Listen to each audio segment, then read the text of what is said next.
اگلا سوال ہے جی کہ ڈاکٹر ذاکر نائک کی آپ بہت تعریف کرتے ہیں، حالانکہ انہوں نے بھی امام ابن تیمیہ کی تقلید میں جنتی لشکر والی بشارت یزید ابن معاویہ فاسق و فاجر کے اوپر فٹ کی ہے۔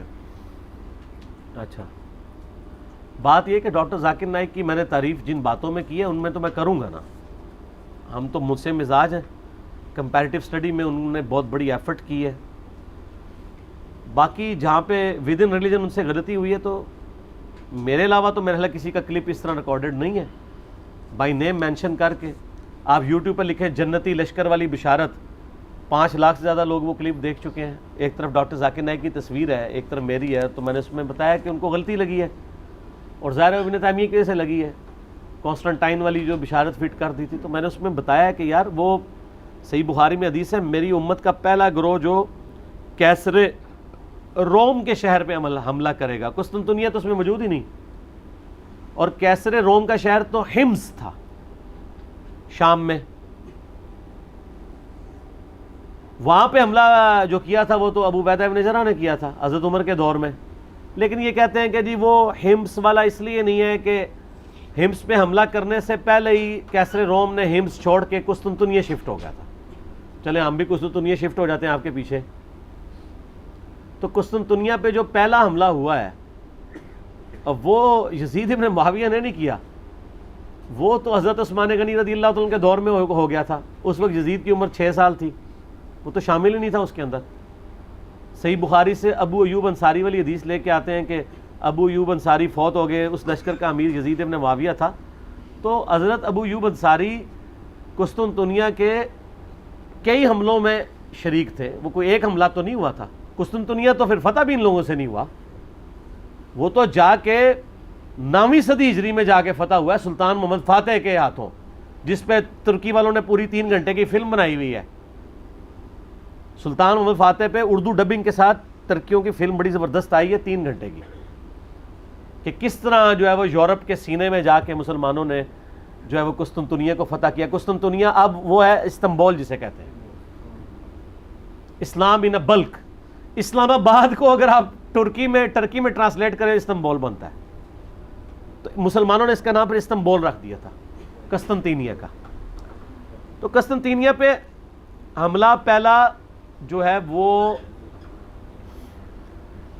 حضرت جو تھے نا عبداللہ ابن زبیر کے چھوٹے بھائی منذر، انہوں نے کیا تھا، اللہ سے اس پہ ریسرچ پیپر بھی ابو عبداللہ جابر دامانوی صاحب کا آیا ہوا ہے، تو یزید تو اس میں ہے ہی نہیں تھا، کیونکہ ابو داؤد میں حدیث ہے کہ ہمارے لشکر کے امیر عبد الرحمن بن خالد ابن ولید تھے جب ہم نے قسطنطنیہ پہ حملہ کیا، اور اس حملے میں حضرت ابو ایوب انصاری ہمارے ساتھ موجود تھے، وہ ہمیں حدیثیں سناتے تھے بس، اور دوسرے والے حملے میں ہے کہ ابو ایوب انصاری موجود تھے اور وہ فوت ہوئے، تو جس حملے میں وہ زندہ تھے وہ پہلے والا حملہ ہوگا، جس میں فوت ہوئے وہ دوسرے والا، اگر 2 بھی لشکر گئے ہوں۔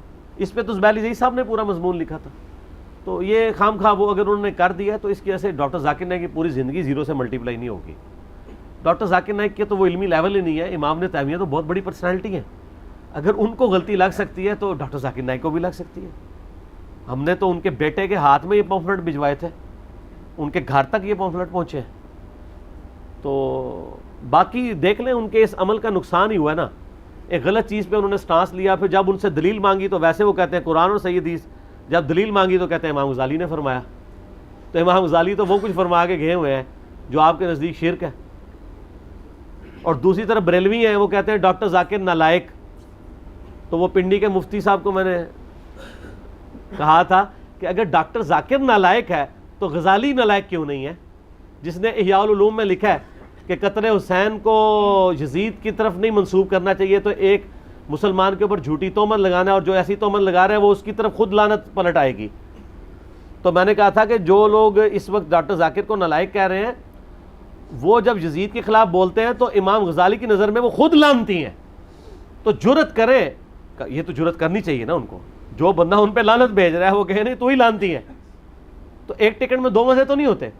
ہم امام غزالی کو بھی غلط سمجھتے ہیں اس مسئلے میں، اور ڈاکٹر ذاکر نائک کو بھی غلط سمجھتے ہیں، اور بریلویوں کو بھی غلط سمجھتے ہیں۔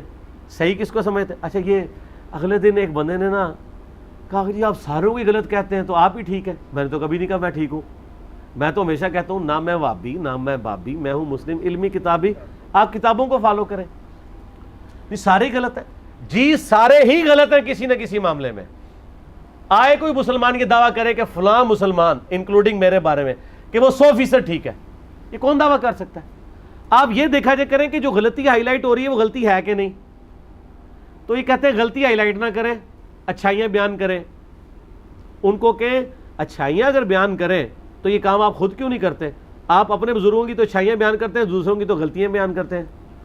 تو سر 99 قتل تو آپ نے بھی کیے ہوئے ہیں، کیا دیوبندی اپنے علاوہ سارے فرقوں کو غلط نہیں کہتے؟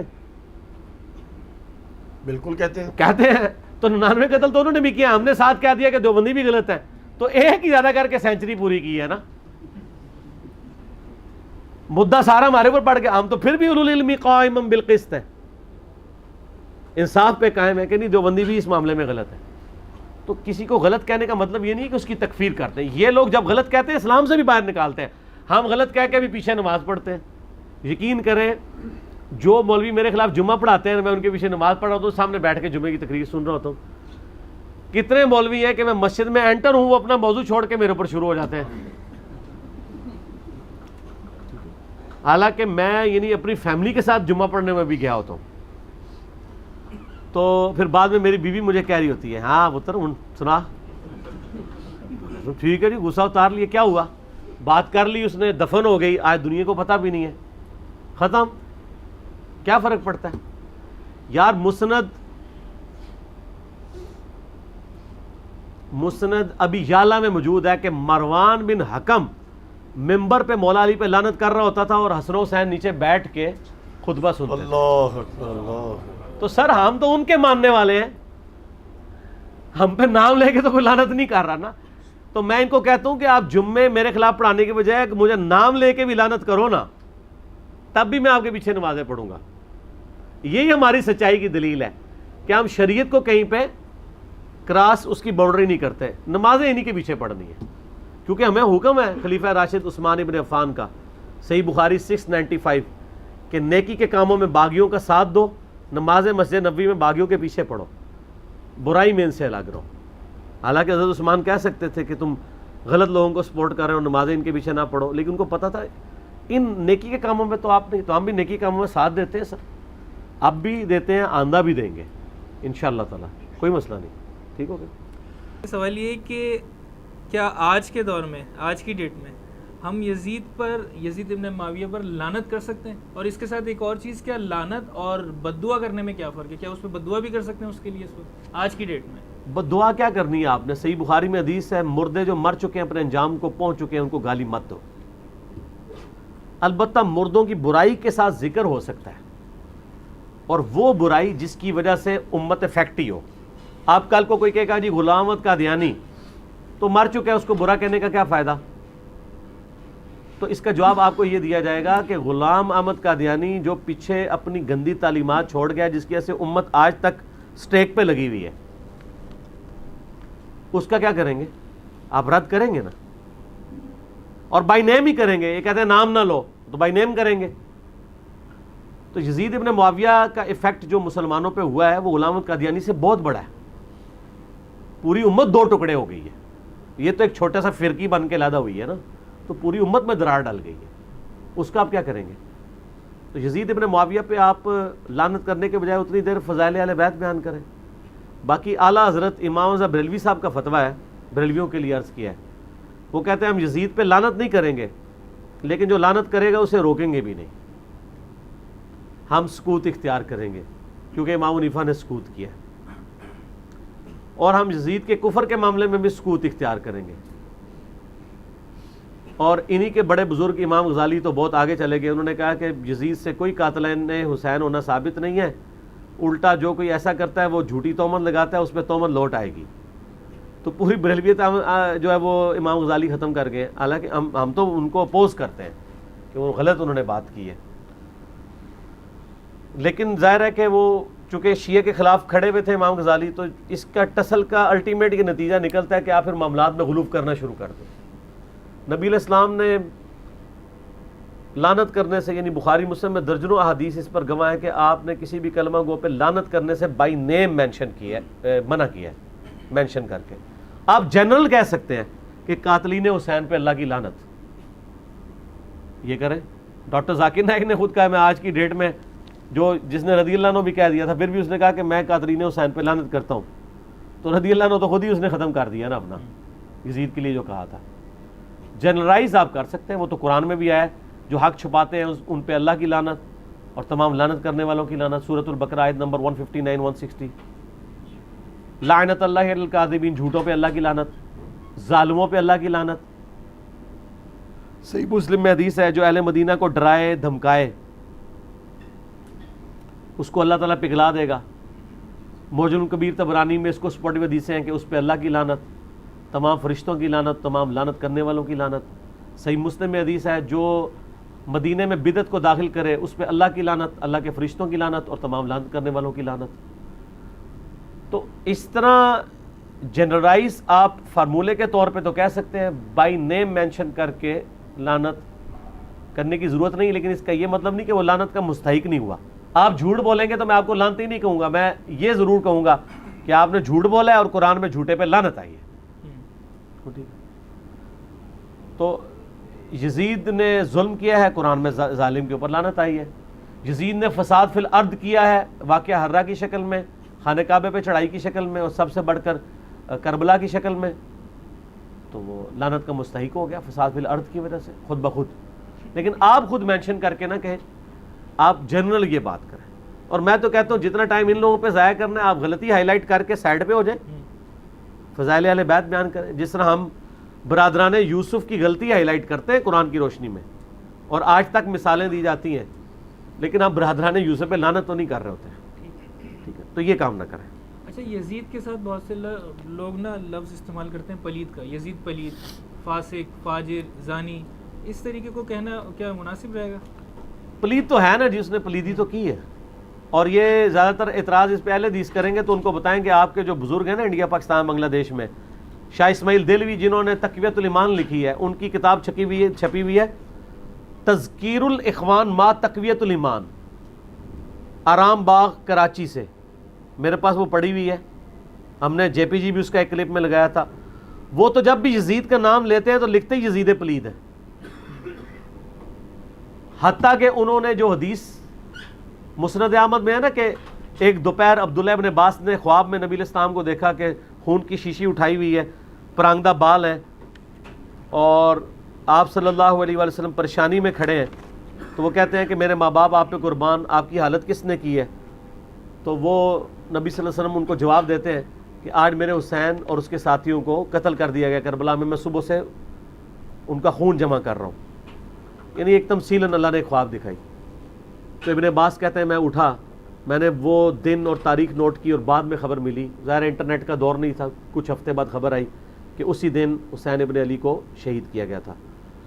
اس حدیث کو نقل کر کے شاہ اسماعیل دہلوی تذکیر الاخوان ما تقویۃ الایمان میں لکھتے ہیں کہ یہ حدیث اس بات پر گواہ ہے کہ نبی صلی اللہ علیہ وآلہ وسلم اللہ کی جنتوں میں حسین ابن علی کی شہادت کے اوپر غم زدہ ہیں. اور وہ یزید پلید, بار بار یزید پلید کا لفظ لکھتے ہیں. تو وہ پلیدی تو اس نے کی ہے. تو اگر کوئی اس کے لیے فاسق بھی استعمال کرے, فاجر بھی, ان کو چھوڑ دیں. سلکبرا البیہقی میں عمار ابن یاسر کہتے ہیں اہل شام کو کافر نہ کہو بلکہ کہو یہ فاسق اور ظالم ہے. اگر صفین لڑنے والے جن میں اصحاب بھی شامل ہیں, عمار ابن یاسر سلف کا فہم, اس سلف کا فہم کہ جس کے بارے میں بخاری میں حدیث ہے عمار کی زبان کو اللہ نے شیطان سے محفوظ کر دیا, صحیح بخاری میں. اس سلف کا فہم جس کے بارے میں حاکم میں مسند احمد میں حدیث ہے کہ عمار سر کے بالوں سے لے کے پاؤں کے ناخنوں تک ایمان سے پر ہے. وہ کہہ رہا ہے کہ اہل صفین کو کہو فاسق اور ظالم, کافر نہ کہو. اہل صفین اگر فاسق اور ظالم ہے, ان کا بچہ بچونڈا یزید تو کسی کھاتے ہی میں نہیں آتا. ٹھیک ہو گیا. اور یہ پرانے سارے کہتے تھے یزید پلید. یہ اہل حدیث جو آج ٹھیکیدار بنے ہوئے نا یزید کی, ان کو پوچھیں آپ کے سارے بزرگ, نواب صدیق حسن بھوپالوی کے احسانات ہیں اہل حدیث کے اوپر. اگر وہ نہ ہوتے, سب کانٹیننٹ میں اہل حدیث یہ زیرو ہے. اسی نے مال لگا کے کتابیں ٹرانسلیٹ کی اور پورا یہ جتنا اہل حدیث کا مکتبہ فکر یہاں پہ پھیلا ہے نواب صدیق حسن بپالوی کی وجہ سے، اور اتنے بڑے عالم تھے کہ شیخ البانی سلسلہ حدیث صحیحہ میں ان کو الامام لکھتے ہیں، نواب صدیق حسن کو، شیخ البانی محدث اعظم البانیہ کے اور سعودیہ میں بھی رہے۔ تو نواب صدیق حسن بپالوی تو یہاں تک لکھتے ہیں کہ حضرت معاویہ کی جنگیں حضرت علی کے ساتھ دنیاوی لالچ سے خالی نہیں تھی، تو اس تک اور شاہ عبد العزیز محدث دہلوی نے تحفہ اثنا عشریہ میں ان کا یہ قول نقل کیا دلیل کے طور پہ۔ چلو پیچھے کیا بات رہ گئی؟ تو یہ ساری کی ساری چیزیں جو ہے نا وہ اسی طریقے سے چل رہی ہوتی ہیں، اور لوگوں کے اپنے ایک فرقہ وارانہ سوچ ہوتی ہے، ہم تو سچائی کی بات کرتے ہیں۔ صلاۃ بر محمد و آل محمد، اللہم صلی علی محمد و علی آل محمد کما صلیت علی ابراہیم و علی آل ابراہیم انک حمید مجید، اللہم بارک علی محمد و علی آل محمد کما بارکت علی ابراہیم و علی آل ابراہیم انک حمید مجید۔ الحمدللہ میں نے اس کے اوپر ایک تحقیقی مقالہ ریسرچ پیپر نمبر 5B لکھ دیا ہے، واقعہ کربلا کا حقیقی پس منظر 72 صحیح الاسناد احادیث کی روشنی میں، جس میں میں نے کل اہل سنت کی مین سٹریم کی کتابوں سے 200 احادیث جمع کی ہیں، اکثر احادیث بخاری اور مسلم سے ہیں، جس میں میں نے یہ پورے کا پورا مقدمہ سیدنا عمر فاروق رضی اللہ تعالیٰ عنہ کی شہادت سے لے کر شہادت حسین علیہ السلام تک کور کیا ہے، اور اس کو احادیث کی روشنی میں مرتب کیا گیا ہے، نہ کہ تاریخ کی روشنی میں۔ ظاہر ہے تاریخ حکمرانوں نے لکھوائی ہے، اس میں ان کے اپنے انٹرسٹ بھی تھے، اکثر چیزوں کی اسناد بھی اویلیبل نہیں ہوتی، اور اس میں بخاری اور مسلم کے علاوہ جتنی بھی احادیث میں نے جمع کی ہیں ان میں دور حاضر کے جو بڑے بڑے محققین اور محدثین ہیں ان کی تحکیم باقاعدہ لگائی ہے، شیخ البانی رحمہ اللہ تعالیٰ کی، شیخ زبیلی زئی رحمہ اللہ تعالیٰ کی، شیخ شعیب آرنوت رحمہ اللہ تعالیٰ کی، شیخ سلیم اسد کی، غلام مصطفیٰ ظہیر صاحب کی، اور لوگوں کی تحکیم کے ساتھ میں نے اس کو مرتب کیا ہے۔ کوئی ایک حدیث بھی ایسی نہیں ہے جسے آپ یہ کہیں کہ وہ کسی محدث کی تحکیم کے بغیر اس میں ڈالی گئی ہو۔ یہ ضرور ہو سکتا ہے کہ کسی کو کسی معاملے میں اختلاف ہو، لیکن ایسا نہیں ہوگا کہ کوئی حدیث ایسی ہو کہ جس کو سارے بالاتفاق جو ہے وہ مردود یا ضعیف یا موضوع سمجھتے ہوں، ضرور کسی نہ کسی نے اس کی تصحیح اور تحکیم کی ہوئی ہوگی صحت کے اعتبار سے۔ اس کو میں نے سٹارٹ کیا ہے خلفائے راشدین کون سے ہیں، اس سے آغاز کیا ہے اس ریسرچ پیپر کا۔ اس کے بعد پھر میں نے جو جنگ جمل صفین اور نہروان ہوئی، شہادت عثمان والا ایشو ہوا، اس کو کور کیا ہے، صلح حسن کو کور کیا ہے، یزید کی ولی عہدی کو، اور الٹیمیٹلی سیدنا حسین ابن علی رضی اللہ تعالی عنہما وعلیہم السلام کی مظلومانہ شہادت کو صحیح الاسناد احادیث جو اہل سنت کی کتابوں سے ہیں اس سے کور کیا ہے الحمدللہ۔